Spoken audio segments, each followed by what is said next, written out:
What is going on YouTube? Welcome back to A Therapeutic Edge. Now, today on the table in front of us is something that I think is pretty, well, special, really. This is an unnamed Ferrum Forge and WE knives prototype.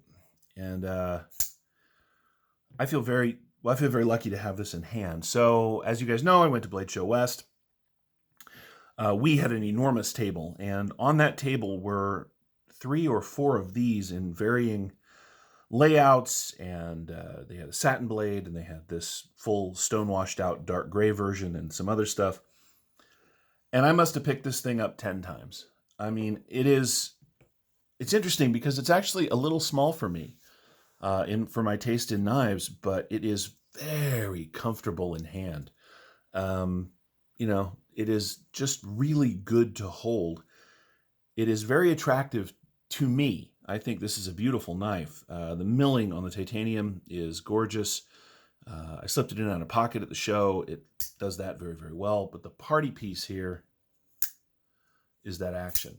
I mean, it is just so... Look, we use drop shut a lot. This knife is the definition of that. You get it past the detent just a little bit, tip it up, and it just snaps closed. Now, I can't... I gave that a lot of energy.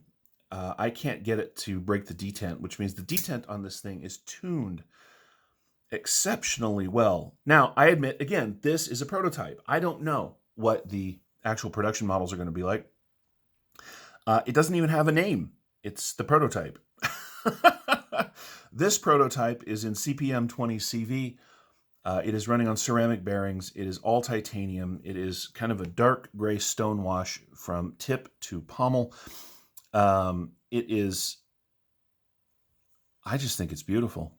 I really do. I'm going to come back to that in a second because, again, this is so comfortable in hand. It has a little bit of a recurve, which is not my favorite thing in the world, but it seems to go with the overall aesthetic of the knife very, very well. You can deploy it smoothly and comfortably, of course, with the flipper tab. You can push button it. You can light switch it. And you can finger flick this thing like crazy. You know, I wasn't going to get this. A, I didn't even know they were for sale. And B, I was well past my spending point when the show started to end. And then Women Carry Knives stepped in and made sure that this came home with me. And I am so, so grateful for that. Let's do some size comparisons so we know what we're looking at. Usually I use these. And I'm gonna, but first let's do something else. So I've had other Ferrum Forge we-built knives. You may have seen the review on my channel already of this. This is the Malice. These knives are similar in dimensions, but the prototype here is smaller, that you can see. Also, while you can see the design DNA, they clearly come from the same place, they are very different, and I think that is very cool. My other Ferrum Forge knives are through a mass drop. Now, these are WE made. This is the Crux. This is the Buck, which is a super interesting knife. And this is the Gent. And as you can see, we're sort of moving up things as we go, of course, ending up here with the Malice. This fits in beautifully into the collection. These will get reviews of their own as we go forward, of course, but while as much as I love these mass drop made knives, mass drop released knives, they're made by WE, they are awfully small. They're very narrow in the handle. Makes them an easy carry, but it also means that I keep them around because I love their design. Now, these two are very close, particularly in the handle size, although this one has just a little more meat to it, which means that while this is one of my favorite smaller knives, this unnamed prototype is just a little bit bigger enough that it is very comfortable. I have zero complaints. Let's put it up against our old friends. so that there's no confusion. This is the Rat Model 1, and as you can see, let's line up the, let's line them up. Rat Model 1 is considerably larger and has a little more cutting surface, right? This prototype is not, as I said, a big knife, but it makes up for it by being exceptionally comfortable. And of course, here is the Rat Model 2, which, there we go, which is just a much smaller knife, always, than everything else. I've never had an actual unmade prototype before. I do have the prototype for the soon-to-be-released Hogue Knives Trauma, and that is an excellent knife, but that knife that's just a pre-production proto. That thing is exactly as it's going to be released, or very, very close. This, I don't know where this is in the scheme of things. I don't know how close to releasing this they are. I don't know where this is in the overall manufacturing and design. They may make changes, they may not, they may, who knows. But I have this, and I'm very, very happy about it. Let's do some basic measurements on this knife. Oops, I moved the mat. There we go. We have 1, 2, 3, just at 3 inches of cutting surface on 3.5 inches of CPM20CV. The overall knife is 1, 2, 3, 4, 5, 6, 7, just at 8 inches long. A little shy of that. It doesn't show up on the camera, but it is. Through the handle, we are just at 1/2 inch, which makes this, maybe you can see it better right there, which makes this a very comfortable grip. The pocket clip on this thing has got plenty of space for jeans. It has good spring. It is ramped in such a way that it drops in and out of all of my pants pockets, and that's my jeans, and my heavier duty work pants, everything without concern. It's also designed in such a way that it follows the lines of the knife so beautifully.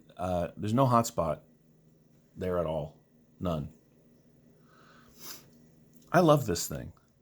I love it because of what it is, true. I love it because it's a prototype and I've never had one before.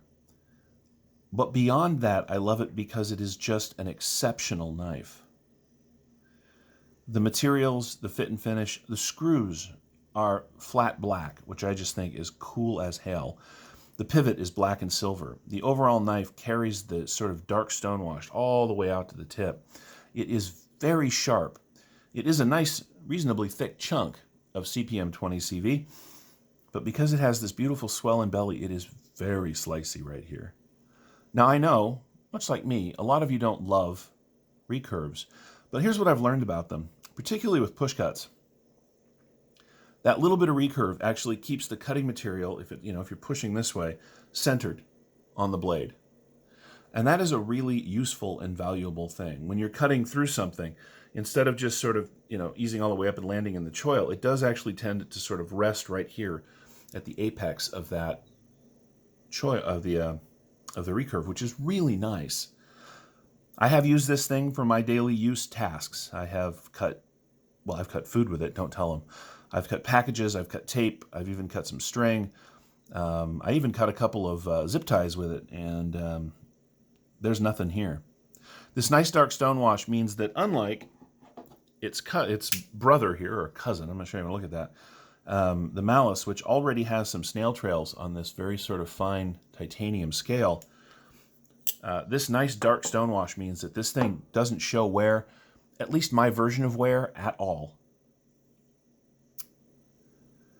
Yeah, I'm pretty happy with this. I really am. I wish I could tell you how much it's going to cost. I wish I could tell you what it was called. I wish I could tell you when it was going to hit the market. I don't know any of that because, at least at the show, either they didn't know or they weren't sharing. So, know this. Somewhere down the road, a production version of this is likely going to hit the market.